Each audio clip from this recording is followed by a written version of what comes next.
স্মার্টফোনের spec leak হতে শুনেছি আমরা, কিন্তু ফোন নিজেই লিক হয়ে গেছে, তাও আবার আমাদের হাতে রিলিজ ডেটের 2-3 দিন আগে।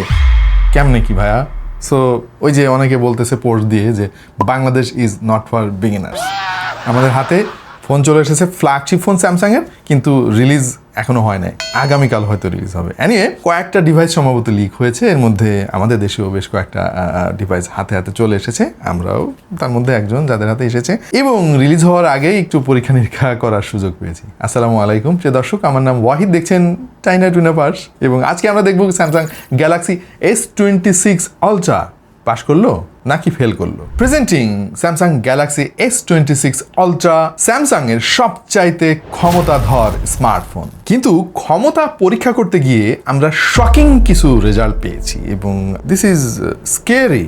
অবশ্যই আপনাদের সঙ্গে সেটা শেয়ার করবো, বাট তার আগে কি কি চেঞ্জেস আছে এই ফোনে সেটা নিয়ে একটু আলাপ করে আসি। ডিজাইনে খুব বেশি পরিবর্তন কিন্তু এবার আসে নাই। আমি পরিবর্তনের মধ্যে যেটা দেখতে পাচ্ছি, ক্যামেরা বাম্প অনেক বেশি উঁচু হয়েছে এবং আগে ফ্ল্যাট সারফেসে ছিল এই লেন্সগুলো, এখন সেখানে একটা হাউজিং যুক্ত করেছে স্যামসাং। এবং টু বি ভেরি অনেস্ট, এইটা আমার জন্য একটু বিরক্তিকরই মনে হয়েছে, কারণ ফ্ল্যাট সারফেসে ফোন রাখলে এত বেশি উইবেল করে, দিস ইজ নট অ্যাকসেপ্টেবল। তবে এবারে ডিসপ্লেটাও ফ্ল্যাট, এটা পার্সোনালি আমার বেশি পছন্দের। আর বেজেল খুব বেশি চোখে পড়ার মতো থিন কিন্তু হয় নাই, অলমোস্ট স্যামসাং গ্যালাক্সি S25 আলট্রার মতোই আমার কাছে মনে হচ্ছে। এবারেও 6.9 ইঞ্চি ডাইনামিক অ্যামোলেড প্যানেল তারা ব্যবহার করেছে, 10 বিটের কালার সাপোর্ট আছে। আর স্যামসাং এর ডিসপ্লেতে S25 সিরিজ থেকে আমরা দেখে আসছি খুব চমৎকার একটা অ্যান্টি রিফ্লেকটিভ মেকানিজম ব্যবহার করা হয়। এর ফলে অন্য ফোনের তুলনায় রিফ্লেকশন কিন্তু অনেক কম আসে, যেটা চোখের জন্য অনেক বেশি আই প্লিজিং এবং কড়া আলোর মধ্যে বসেও কিন্তু আপনি ফোনটা অনায়াসে চালাতে পারবেন কোনো ঝামেলা ছাড়াই।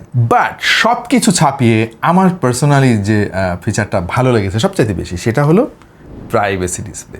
ভাই এইটা দুর্দান্ত কাজ করে এবং আমি এখনও এটা নিয়ে গবেষণা করতেছি যে কিভাবে স্যামসাং এই জিনিসটা ইমপ্লিমেন্ট করলো।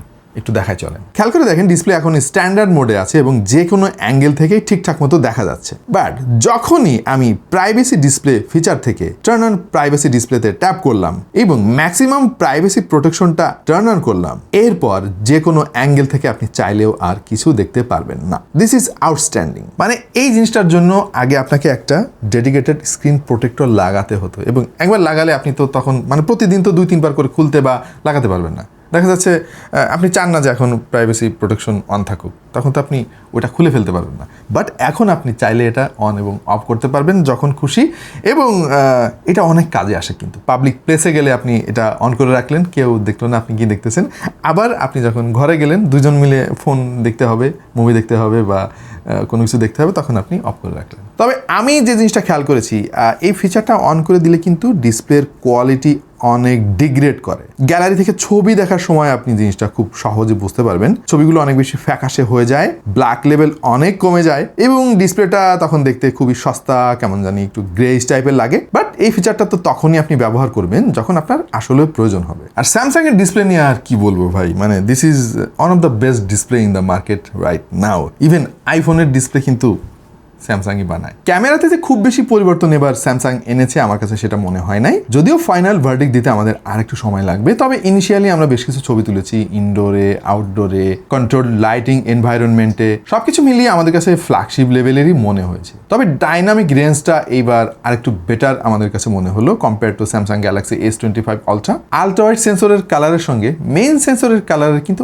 অনেক মিল রয়েছে, এই জিনিসটা অনেক ভালো লেগেছে আমার। বাট এইটা সত্যি যে পরিবর্তনগুলো আমরা দেখতে পাচ্ছি, এইটা এমন কিছু না যে এর জন্য আপনি একটা ফোন বিক্রি করে দিয়ে আরেকটা কিনবেন। স্ন্যাপড্রাগন 8 এলিট Gen 5 এই মুহূর্তে পৃথিবীর সবচাইতে পাওয়ারফুল চিপসেট এই ফোনের মধ্যেও আছে এবং আমাদের প্রত্যাশা কিন্তু অনেক অনেক বেশি ছিল। কিন্তু শকিং কিছু জিনিস আমরা পেয়েছি, সেটা হলো গিগবেঞ্চ টেস্ট করতে গিয়ে আমরা দেখলাম ফোন এত বেশি হিট হচ্ছে। কিছু কিছু ফোনে প্রথম এরকম হিট হয়, বাট এত বেশি হিট আমি দেখিনি অন্য কোনো ফোনে। প্রচুর হিটিং ইস্যু আমরা এই মুহূর্তে পাচ্ছি। সেইটা বড় ব্যাপার না, বড় ব্যাপার হচ্ছে যে ভাই এইটার AnTuTu স্কোর এত পোর দেখে আমার বিশ্বাসই হচ্ছে না। মানে 27 লাখের সামান্য একটু ওপরে এটা AnTuTu স্কোর আমরা পেয়েছি। বাট এই সিমিলার স্পেকের আরও একটা ফোন আমরা কিছুদিন আগে রিভিউ করেছিলাম, iQOO 15 আলট্রা, একই চিপসেট, সেই ফোনের AnTuTu স্কোর আমরা পেয়েছিলাম 41 লাখের কাছাকাছি। মানে এত ব্যবধান কি জন্য আমি জানি না। স্যামসাংয়ের ইউআই ভালো, এদের মেকানিজম ভালো, অ্যান্ড্রয়েডের সাথে ওদের খুব ভালো একটা সম্পর্ক আছে, তারপরেও স্কোরের এত গ্যাপ কেন আমি জানি না, অর্ধেকের কাছাকাছি আর কি। এনিওয়ে, স্কোর আসলে 27 লাখ স্কোর যে অনেক কম সেটা না। সো পারফরমেন্স যে ভালো না খারাপ এবং এত বেশি স্কোর হয়ে লাভটা কি, এই পার্থক্য এখনও বোঝার সময় আমাদের আসেনি। এই ফোনটাকে আরও ব্যবহার করতে হবে এবং যে হিটিং ইস্যু আছে এইটা রিজলভ হয় কিনা দেখার জন্য ফোনটা আমাদের মিনিমাম একটা সময় ইউজ করার দরকার। সো সেই কাজটা আমরা অবশ্যই করবো এবং এটার ফুল রিভিউতে আপনাদেরকে আমাদের ভার্ডিক্ট জানাবো যে ঘটনাটা কোথায়, আসলে সমস্যাটা কোথায় হচ্ছে। ধন্যবাদ দিতে চাই আমাদের স্পন্সর টেক অ্যান্ড টক বিডিকে, এবং অসম্ভব একটা কাজ বলা যায় যে তারা সম্ভব করেছে। ফোন রিলিজের আগেই আমাদের হাতে তারা পৌঁছে দিয়েছে এবং টেক অ্যান্ড টক বিডি চেষ্টা করে সবার আগেই এরকম দুর্দান্ত সমস্ত ফোন বাংলাদেশের বাজারে সবার আগে আনতে। সবসময় যে পারে তা না, মাঝে মাঝে পারে, মাঝে মাঝে পারে না, বাট আমাদেরকে তারা চেষ্টা করে সবার আগে এই ফোনগুলো দেওয়ার জন্য। আর আপনাদের এরকম ফ্ল্যাগশিপ ডিভাইস যদি দরকার হয় ইনট্যাক্ট প্যাকেট ওয়ারেন্টি সহ, তাহলে যোগাযোগ করতে পারেন টেক অ্যান্ড টক বিডির সঙ্গে। তাদের সম্পর্কে বিস্তারিত আমি ডিসক্রিপশনে দিয়ে দিচ্ছি। ও বাই দ্য ওয়ে, এইবার র্যামের স্পিড কিন্তু বেশ খানিকটা ইমপ্রুভ হয়েছে। আগে ছিল যেখানে 8.5 জিবিপিএস, এবার সেটা বেড়ে হয়েছে 10.7 জিবিপিএস। আর যে কুলিং সিস্টেম এবং যে ভেপার চেম্বার সেটাও কিন্তু আগের চাইতে আরও বেশি বড় হয়েছে। স্যামসাংয়ের ফ্ল্যাগশিপ ফোনগুলোর অন্যতম বড় দুর্বলতা ছিল চার্জিং স্পিড। এর আগে আমরা দেখেছি সর্বোচ্চ 45 ওয়াট পর্যন্ত সাপোর্ট করতো, কোনো একটা কারণে স্যামসাং বেশি ওয়াটের চার্জিং স্পিড দিত না আর কি, জানি না কেন। সো এবার একটু ইমপ্রুভ করেছে, 60 ওয়াট দিয়েছে, আগে যেটা ছিল 45 ওয়াটের। পাশাপাশি ওয়্যারলেস চার্জিং এর স্পিডও কিন্তু বেড়েছে, আগে যেটা ছিল 15 ওয়াট, এবার সেটা হয়েছে 25 ওয়াট। তবে বাড়েনি যেটা, সেটা হলো ব্যাটারির ক্যাপাসিটি। এই একটা জায়গায় আমি বলবো স্যামসাং এক ধরনের ঘাউড়ামি করতেছে। হ্যাঁ ভাই, কারণ পৃথিবী এখন সিলিকন কার্বনে চলে আসছে এবং অনেক বেশি ক্যাপাসিটি ব্যাটারি কিন্তু আমরা দেখতে পাচ্ছি, কিন্তু স্যামসাং এখনও পড়ে আছে পুরাতন প্রযুক্তির ব্যাটারি মেকানিজমে। এই সাইজের থিকনেস দিয়ে আজকাল অনেক ফোন আমরা দেখতে পাচ্ছি 8000, 9000, 10000 পর্যন্ত ব্যাটারি ক্যাপাসিটি ফোনের মধ্যে ইন্টিগ্রেট করতে পেরেছে। বাট স্যামসাং জানি না কি হয়েছে, তারা এখনও কিন্তু আটকে আছে 5000 mAh। ভাই, শুধু যে ব্যাটারি ক্যাপাসিটি কম ফোনের ব্যাপারটা সেইটা না, বক্সের মধ্যে কোনো চার্জারও তারা দেয় না। মানে এইটাও আমি বলবো স্যামসাংয়ের একটা ঘাউড়ামি। অন্যান্য কোম্পানি যেখানে বক্সের মধ্যে চার্জার দিয়ে দিচ্ছে, হাই স্পিডের চার্জার দিচ্ছে, স্যামসাং দেয় না, আবার ব্যাটারি ক্যাপাসিটিও কম।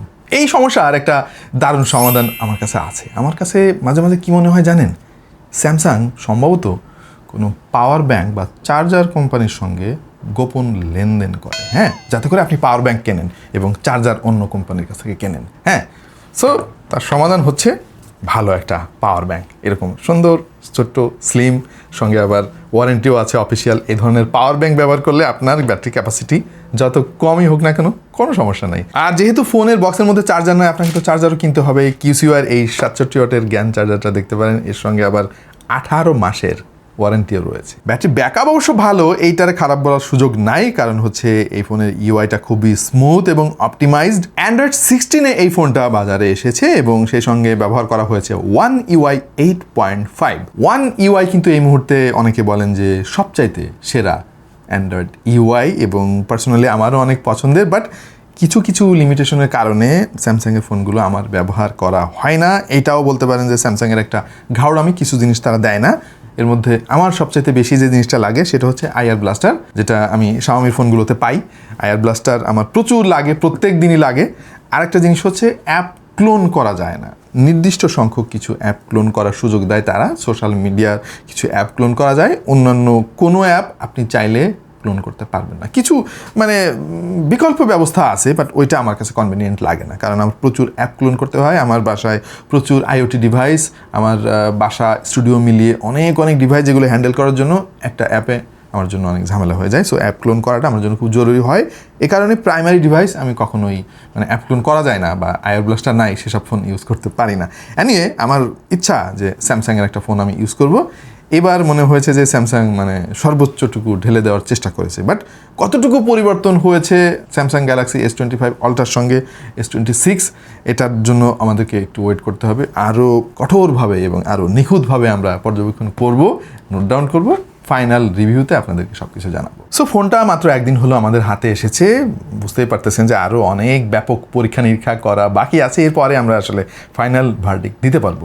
আপনার কাছে আসলে কেমন লাগলো Samsung Galaxy S26 ultra initially, একটু কমেন্টে আমাদেরকে জানিয়ে দিন। এবং আমরা যখন এটা ফুল রিভিউ করব, কোন কোন দিকে আমরা খেয়াল রাখবো বা কোন কোন বিষয় আপনারা জানতে আগ্রহী এই ফোনের, সেটাও কমেন্টে জানাবেন। আমরা চেষ্টা করবো সেগুলো কভার করার জন্য। ও বাই দ্য ওয়ে, আপনাদেরকে একটা ইনফরমেশন জানিয়ে রাখি, সামনে তো ঈদ আসতেছে, কাপড় চোপড় অনেকে কিনবেন, চাইলে ফ্যাব্রি লাইফ থেকে তাদের আকর্ষণীয় পোশাক আশাক কিনে দেখতে পারেন। তাদের কোয়ালিটি খুবই ভালো এবং 10% ডিসকাউন্টও আপনারা পেয়ে যেতে পারেন যদি TTP10 এই কুপন কোডটা ব্যবহার করেন, অথবা ডিসক্রিপশনে দেওয়া লিঙ্ক থেকে অর্ডার করতে যান। আপাতত এ পর্যন্তই, দেখা হবে অন্য কোনো ভিডিওতে ভিন্ন কোনো বিষয় নেই। সেই পর্যন্ত সবাই ভালো থাকুন, সুস্থ থাকুন আর দেখতে থাকুন টেক টু দ্য পয়েন্ট।